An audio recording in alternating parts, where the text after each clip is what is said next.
Today, we're making a japchae that's suitable for vegetarians and vegans to show you how easy it is to create a delicious, satisfying, meat-free marvel.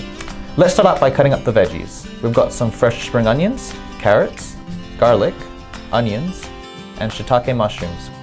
Next, combine some Lee Kum Kee premium soy sauce, sugar, Yo sesame oil, and some toasted sesame seeds. Stir, add in your chopped garlic, and stir again. Add a few tablespoons of the sauce to your mushrooms so that they soak up all of the flavor. Next, wilt some spinach by pouring over some hot water. Spinach is chock full of vitamins, minerals, and other health benefits, so it's a great addition to your vegetarian japchae. Add some sauce to your cooked sweet potato noodles too, and mix them well. We're going to stir fry our japchae to cook off the garlic and bring out a really nice toasty, nutty flavor in the final dish. And saute the onions and spring onions, and add in your carrots and stir fry the carrots too before cooking your marinated mushrooms.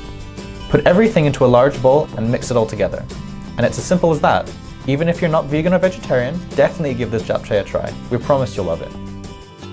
Hopefully, we've inspired you to cook up your own meat-free marvel for Cook Snap Win. This theme ends on the 3rd of February, so get your entry in to be in the running for weekly prizes or a culinary trip for 2 to Shanghai. Good luck!